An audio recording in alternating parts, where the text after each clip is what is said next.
Olá, meu nome é Rodrigo Alves Rodrigues, sou juiz de Direito do Tribunal de Justiça do Estado da Bahia e professor aqui no Magistratura Estadual em Foco. Nesse vídeo nós vamos tratar de um assunto bastante importante da sentença penal, que é a concessão ou não do direito de o réu recorrer em liberdade. O artigo 387, parágrafo 1º do Código de Processo Penal, exige que o juiz na sentença penal decida de forma fundamentada sobre a manutenção ou revogação da prisão preventiva ou ainda a aplicação de medidas cautelares diversas da prisão. 3 pontos importantes sobre esse assunto.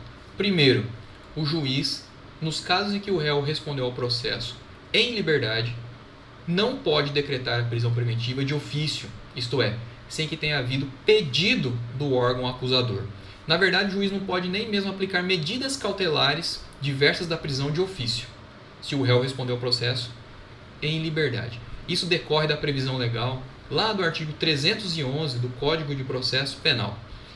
Obviamente, isso não impede que o juiz, sem provocação das partes, revogue a prisão preventiva ou substitua essa prisão por medidas cautelares diversas na sentença penal. Ou seja, o juiz não pode decretar a prisão de ofício, nem aplicar medidas cautelares diversas à prisão de ofício.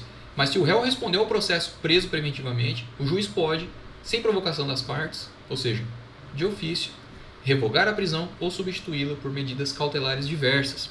Isso está previsto expressamente lá no Código de Processo Penal, artigo 282, parágrafo 5º e artigo 316.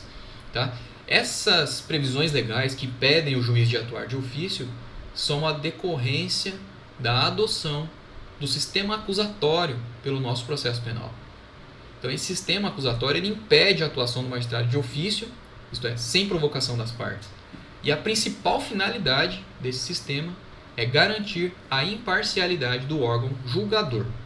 Um ponto aqui importante que precisa ser bem diferenciado é o seguinte: se o réu respondeu o processo preso preventivamente, o juiz pode, sem pedido do órgão acusador, manter essa prisão preventiva na sentença penal. Ou seja, se o réu respondeu preso, não há necessidade de pedir do órgão acusador para a manutenção da prisão preventiva na sentença penal condenatória. Entenderam? A necessidade de pedido é apenas nos casos em que o réu respondeu ao processo em liberdade. Então, tem que ter pedido do órgão acusador para que seja possível a decretação da prisão preventiva ou de medidas cautelares na sentença penal condenatória. Outro ponto muito importante no âmbito desse tema é a influência que o regime prisional inicial fixado na sentença tem sobre o direito de o réu recorrer ou não em liberdade. O STF e o STJ possuem um entendimento bastante já consolidado no sentido de que se o juiz fixar na sentença penal um regime diverso do fechado, ou seja, fixar o regime aberto ou semiaberto, automaticamente ele não pode manter a prisão preventiva do réu.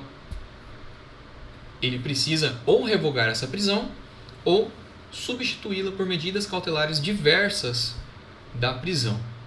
Então, fixado o regime prisional, o réu respondeu ao processo preso preventivamente, condenado, mas em regime prisional diverso do fechado, aberto ou semiaberto, torna-se impossível, incompatível, conforme a jurisprudência do STF e do STJ, a manutenção da prisão preventiva, que deve ser revogada ou substituída por medidas cautelares diversas da prisão.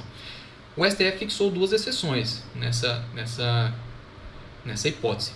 Então, mesmo que condenado, fixado regime aberto ou semiaberto, é possível a manutenção da prisão preventiva nos casos de violência de gênero ou reiteração criminosa. Obviamente, você precisa, nessas 2 hipóteses, apresentar uma fundamentação bem escorreita a respeito da necessidade de manutenção da prisão preventiva. Então é isso, pessoal. Espero que o vídeo tenha ajudado. Bons estudos a todos e até o próximo.